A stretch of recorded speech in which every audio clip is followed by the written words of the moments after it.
Shalom bagi kita semuanya, Ibu Bapak yang kami kasihi dalam Kristus Yesus. Marilah kita mendengar firman Tuhan, khotbah epistel Minggu untuk tanggal 12 November tahun 2023. Namun sebelumnya mari kita berdoa.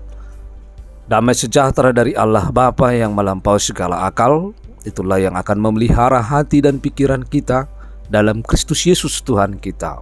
Amin. Firman Tuhan bagi kita tertulis dalam kitab Amos pasal 5 ayat 18 sampai ayat 20. Demikian firman Tuhan. Hari Tuhan.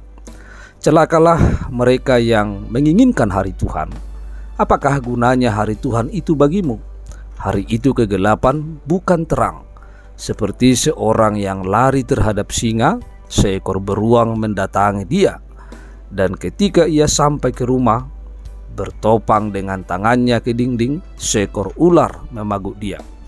Bukankah hari Tuhan itu kegelapan dan bukan terang, kelam kabut dan tidak bercahaya? Demikian pembacaan firman Tuhan. Saudara-saudara yang kami kasihi, tema khotbah kita pada saat ini saling membangun dalam menanti kedatangan Tuhan. Ketika kita berbicara tentang hari Tuhan menunjuk kepada suatu waktu di masa depan, saat Tuhan menghukum musuh-musuhnya dan menyelamatkan orang-orang yang setia dan percaya kepada Tuhan. Suatu peristiwa di masa yang akan datang atau historis di masa yang akan datang. Gagasan ini tidak sama dengan penghakiman terakhir, saat musuh-musuh Allah menerima hukuman kekal dan umat yang setia menerima kehidupan kekal.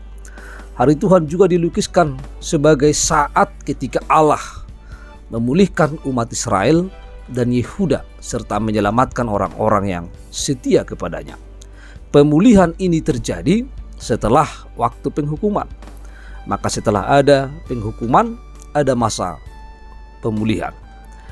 Kita juga bisa melihat ketika para nabi menyampaikan penghukuman lalu memperingatkan umat itu serta memulihkan keadaan bangsa Israel setelah mereka menerima hukumannya. Contohnya ketika Nabi Yesaya, Yeremia dan Yeskiel memperingatkan umat bahwa di pembuangan mereka di Babel adalah hukuman karena mereka tidak setia kepada Tuhan. Namun Tuhan akan mengampuni mereka dan membawa mereka kembali ke Yerusalem. Di situ mereka bisa menjadi terang di antara bangsa-bangsa. Masa pemulihan ini digambarkan sebagai masa damai. Saudara-saudara, kita kaitkan dengan Perjanjian Baru. Rasul Paulus berbicara tentang hari Tuhan. Rasul Paulus mengaitkannya dengan kedatangan Kristus kembali atau kedua kali. Dan kitab Wahyu menggambarkan hari yang akan datang itu sebagai hari kemenangan Allah yang besar, ketika Allah akhirnya mengalahkan segala kekuatan jahat di tengah-tengah dunia ini. Saudara-saudara, mari kita lihat ayat per ayat mulai dari ayat 18. Di sana kita bisa melihat apa yang disampaikan oleh Nabi Amos dengan mengatakan celakalah orang yang tidak setia. Kalau kita melihat Kamus Besar Bahasa Indonesia, kata celaka di sana dituliskan arti celaka itu selalu kesulitan, kemalangan, kesusahan, malang, sial dan sebagainya. Yang celaka yaitu orang yang menginginkan hari Tuhan namun tidak setia kepada Tuhan. Dikatakan oleh firman Tuhan, hari Tuhan bagi yang tidak setia. Hari itu menjadi hari kegelapan. Kegelapan, kata dasarnya gelap, artinya tidak ada cahaya. Kegelapan ada sesuatu yang menimpa yang membuatnya gelap. Maka ketika digabungkan celaka dan kegelapan, dapat kita artikan adanya selalu kesulitan dan kesusahan yang menimpa seseorang disebabkan oleh perilaku pada masa lampau. Maka pada ayat 18 ini, pada hari Tuhan, setiap orang yang tidak setia itu akan selalu mendatangkan kesusahan baginya. Ibu bapak, saudara-saudara, orang yang tidak setia ini kepada Tuhan atau orang yang memberontak selalu kepada Tuhan, maka tidak akan ada mendatangkan damai baginya. Tetapi yang ada bahwa ketidaksetiaannya kepada Tuhan itu akan membawa kesusahan baginya.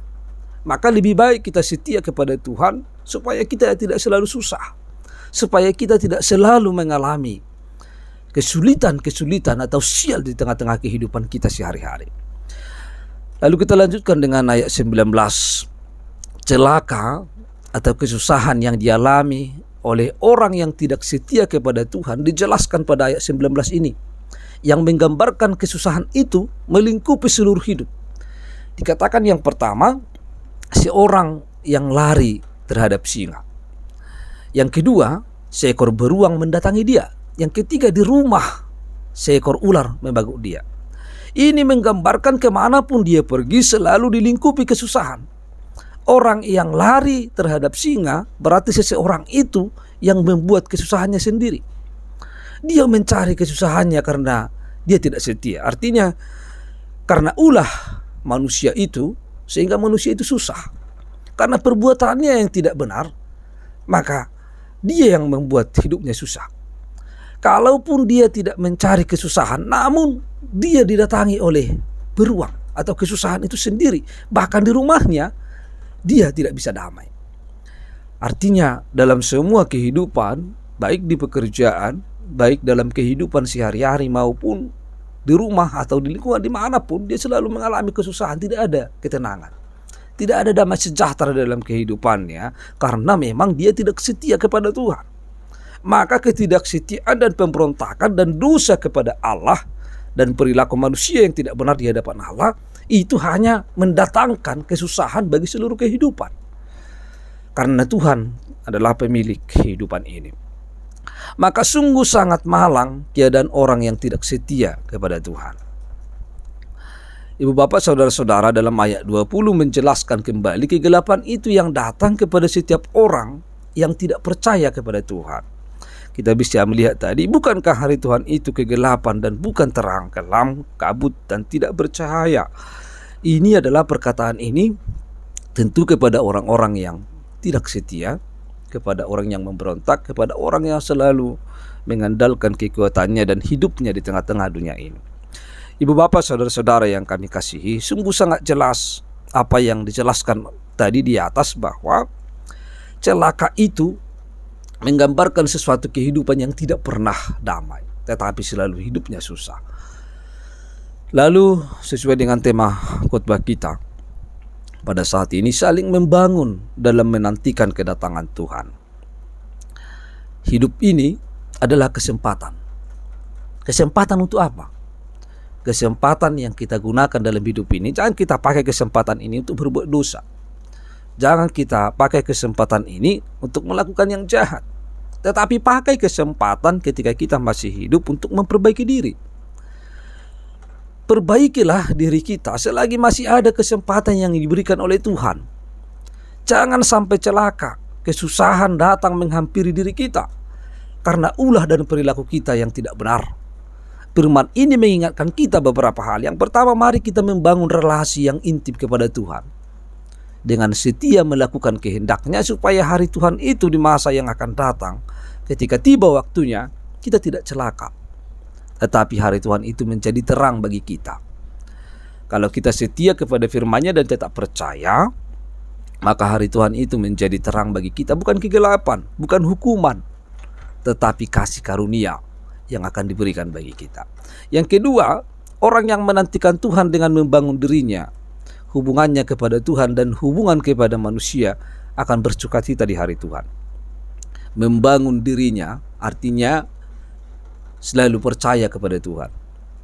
Dia selalu membangun dirinya dalam imannya kepada Tuhan dalam hidupnya sehari-hari.